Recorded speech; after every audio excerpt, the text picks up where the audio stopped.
Regional ring road కోసం తమ భూములు ఇచ్చేది లేదని అమీర్పేట దగ్గర ఆందోళనకు దిగారు బాధితులు.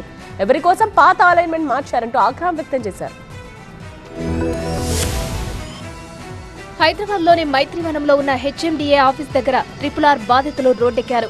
రీజనల్ రింగ్ రోడ్డుకు తమ భూములు ఇవ్వబోమంటూ బాధితులు ఆందోళనకు దిగడంతో ఉద్రిక్తత నెలకొంది. తక్కువ ధరకు తమ భూములు లాక్కునే ప్రయత్నం చేస్తున్నారంటూ బాధితులు ఆరోపించారు.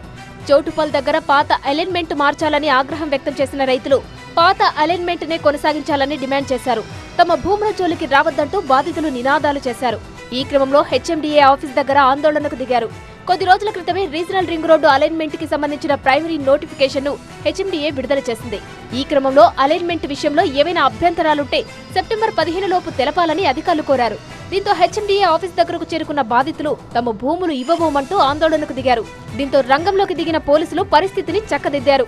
ఈ అలైన్మెంట్ 8 జిల్లాలు, 33 మండలాలు, అలాగే 163 రెవెన్యూ గ్రామ పంచాయతీలకు విస్తరించగా డిజిటల్ మ్యాప్లు, సర్వే నెంబర్లను హెచ్ఎండిఏ అఫీషియల్ వెబ్సైట్ లో పొందుపరిచారు. ప్రజలు, సంస్థలు 15 సెప్టెంబర్ 2025 లోపు ఏదైనా అభ్యంతరాలు, సూచనలు ఉంటే హెచ్ఎండిఏ కమిషనర్ కు లిఖితపూర్వకంగా ఇవ్వాలని కోరారు.